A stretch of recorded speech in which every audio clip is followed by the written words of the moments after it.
నిర్లక్ష్యంగా కారు నడిపి ప్రాణాలు కోల్పోయిన సంఘటన కర్ణాటకలోని బెల్గావిలో జరిగింది.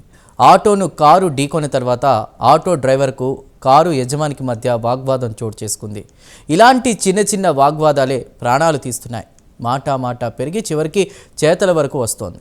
అటు తర్వాత గాయపడ్డ వ్యక్తి ఆసుపత్రిలో చేరడం, కన్ను మూయడం లాంటి సంఘటనలు మన దేశంలో ఎక్కడో ఒక చోట జరుగుతూనే ఉంటాయి.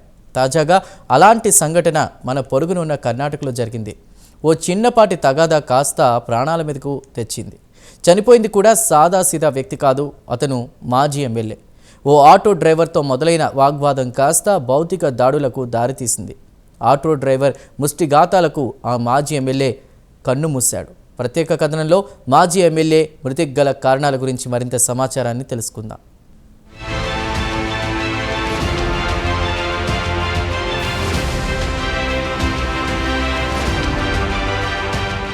మన దేశంలో ప్రజల్లో ఓపిక నశిస్తోందా? ప్రతి చిన్న విషయానికి ఆవేశంతో రగిలిపోయి ఎదుటి వ్యక్తిపై దాడి చేసి కసి తీర్చుకోవడమేనా? ఆవేశం ఎంతటి అనర్థానికి దారి తీస్తుందో తేలికగానే ఊహించుకోవచ్చు. ఆవేశంతో చేసే పని చివరికి జైలు పాలు కావాల్సి వస్తోంది. అతనిపై ఆధారపడ్డ కుటుంబం రోడ్డు పాలు కావాల్సి వస్తోంది. తాజా సంఘటన విషయానికొస్తే మాజీ గోవా ఎమ్మెల్యే లావు సూర్యాజీ మామ్లేదార్కు బెల్గాంలోని ఓ ఆటో డ్రైవర్కు మధ్య చిన్నపాటి వాగ్వాదం జరిగింది. ఆ వాగ్వాదం కాస్త భౌతిక దాడుల వరకెళ్లింది. గత శనివారం మధ్యాహ్నం 69 ఏళ్ల మాజీ ఎమ్మెల్యే బెల్గావికి బిజినెస్ ట్రిప్ కొచ్చారు. అక్కడ ఖేడీ బజార్లో ఓ హోటల్లో సూట్ బుక్ చేసుకున్నారు. తన కారు వచ్చిన గల్లీ గుండా వెళ్తున్న సందర్భంలో మలుపులో ఆటో రిక్షాను తాక్కుంటూ పోయింది. దీంతో ఆటో డ్రైవర్కు మాజీ ఎమ్మెల్యే మామ్లేదార్కు మధ్య తీవ్ర వాగ్వాదం జరిగింది.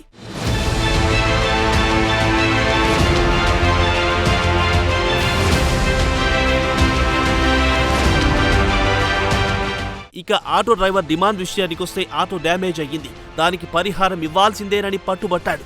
దీనికి మాజీ ఎమ్మెల్యే నిరాకరించి హోటల్ వైపునకు అడుగులు వేసుకుంటూ వెళ్లాడు. పట్టరాని ఆగ్రహంతో ఆటో డ్రైవర్ మాజీ ఎమ్మెల్యే వెంట హోటల్ వరకు అనుసరించాడు.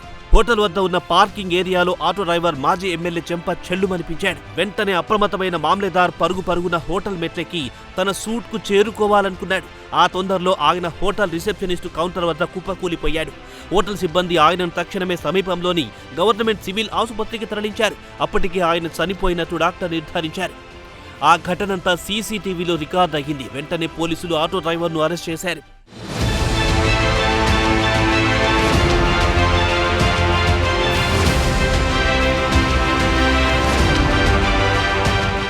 ఇదిలా ఉండగా బెల్గావి నగరానికి చెందిన డీసీపీ జగదీష్ సంఘటన గురించి వివరించారు.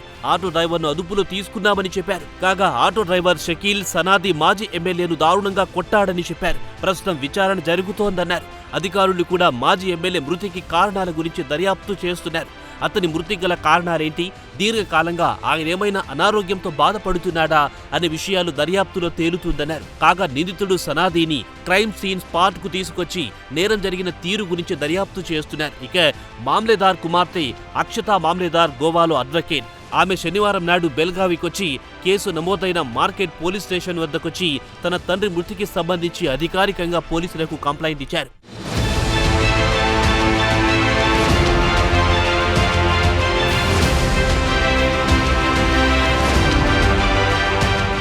గోవా సీఎం ప్రమోద్ సావంత్ స్థానిక బెల్గావి అధికారులతో మాట్లాడి కేసు దర్యాప్తును వేగవంతం చేయాలని కోరుతామన్నారు. మాజీ ఎమ్మెల్యే మామ్లేదార్ మృతికి తీవ్ర సంతాపం తెలిపారు. గోవా కోసం ఆయన చేసిన సేవలను స్మరించుకున్నారు. ఆయన గోవా పోలీస్ అధికారిగా, తర్వాత లెజిస్లేటర్గా రాష్ట్రానికి ఎనలేని సేవలందించారన్నారు.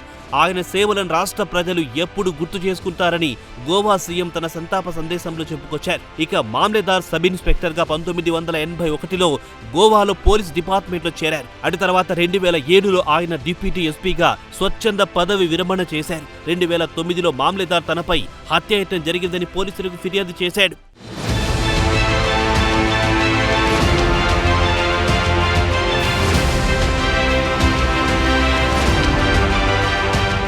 పోర్వోరిం ఏరియాలో మార్నింగ్ వాకింగ్ వెళ్తున్నప్పుడు ఓ కార్ తనను ఢీకొట్టి చంపాలనుకుందని తన ఫిర్యాదులో పేర్కొన్నారు. ఇదిలా ఉండగా గోవా డీజీపీ అలోక్ కుమార్ కూడా అకస్మాత్తుగా కన్నుమూసిన మాజీ ఎమ్మెల్యేతో పాటు గోవా పోలీస్ ఉన్నతాధికారిగా ఆయన సేవలను స్మరించుకున్నారు. ఆయన మృతితో గోవా పోలీస్ డిపార్ట్మెంట్ శోకసంద్రంలో మునిగిపోయిందన్నారు. గోవా పోలీస్ డిపార్ట్మెంట్ కు ఆయన చేసిన సేవలను, ఆయన త్యాగాలను మర్చిపోలేరన్నారు. ఇక ఆయన రాజకీయ జీవితం విషయానికి వస్తే 2012లో ఆయన మహారాష్ట్రవాది గోమంతక్ పార్టీ టికెట్ నుంచి దక్షిణాది గోవాలో పోండా నియోజకవర్గం నుంచి పోటీ చేసి గెలిచారు. 2017 అసెంబ్లీ ఎన్నికల్లో మరోమారు మహారాష్ట్రవాది గోమంతక్ పార్టీ నుంచి పోటీ చేసి ఓడిపోయారు. కాగా మహారాష్ట్రవాది గోమంతక్ పార్టీ ప్రెసిడెంట్ దీపక్ దావలీకర్ ఆయన సోదరుడు ఎమ్మెల్యే సుదీన్ దావలీకర్లను ఆయన తరచూ విమర్శించేవారు. దీంతో పార్టీ ఆయనను పార్టీ వ్యతిరేక కార్యకలాపాల్లో పాల్గొంటున్నారని పార్టీ నుంచి బహిష్కరించింది. ఆ తర్వాత 3 నెలలకు ఆయన టీఎంసీ పార్టీలో చేరాడు. జనవరి 2022లో రాష్ట్రంలో అసెంబ్లీ ఎన్నికలు సమీపిస్తున్న సమయంలో ఆయన కాంగ్రెస్ పార్టీలో చేరారు. మారికేమ్ నియోజకవర్గం నుంచి 2022లో పోటీ చేసి ఓడిపోయారు.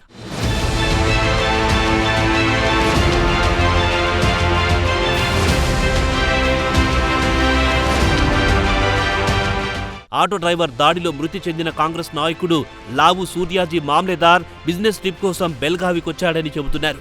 పానాజీ నుంచి బెల్గావి సుమారు 120 కిలోమీటర్లు. తాజాగా కాంగ్రెస్ నాయకుడు మృతిపై బీజేపీ ఘాటుగా స్పందించింది. కర్ణాటకలో శాంతి భద్రతల పరిస్థితి రోజురోజుకు దిగజారిపోతుందని విమర్శించింది. బెల్గావి దక్షిణ ఎమ్మెల్యే బీజేపీ నాయకుడు అభయ్ పటేల్ అధికారిక కాంగ్రెస్ పార్టీపై తీవ్ర స్థాయిలో ధ్వజమెత్తారు. బెల్గావిలో పెరిగిపోతున్న నేరాలకు అడ్డుకట్ట వేయడంతో కాంగ్రెస్ పార్టీ ఘోరంగా విఫలమయ్యిందని సిద్ధరామయ్య ప్రభుత్వంపై ఆగ్రహం వ్యక్తం చేశాడు. గోవా మాజీ ఎమ్మెల్యేను చిన్నపాటి గొడవకు 10 నుంచి 15 మంది గుండాలు దాడి చేసి కొట్టి చంపారు. గత 6 నెలల నుంచి బెల్గావిలో గుండాగిరి పెరిగిపోయింది. శాంతి భద్రతలు పూర్తిగా కుప్పకూలాయని పాటిల్ కాంగ్రెస్ ప్రభుత్వంపై ఆరోపణలు గుప్పించారు.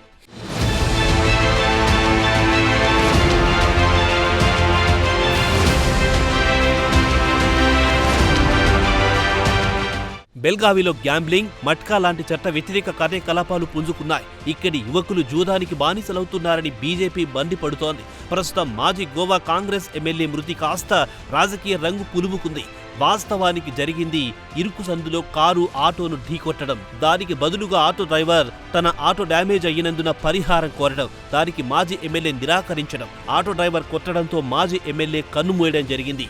దీనికి ప్రభుత్వం చేయాల్సింది రోడ్లను విస్తరించడం లేదా ట్రాఫిక్ను సరైన పద్ధతిలో నియంత్రించి ప్రమాదాలు జరగకుండా చూడాలి. కేవలం చిన్నపాటి రోడ్డు ప్రమాదానికే ఓ మాజీ ఎమ్మెల్యే బలి కావడం విచారకరం.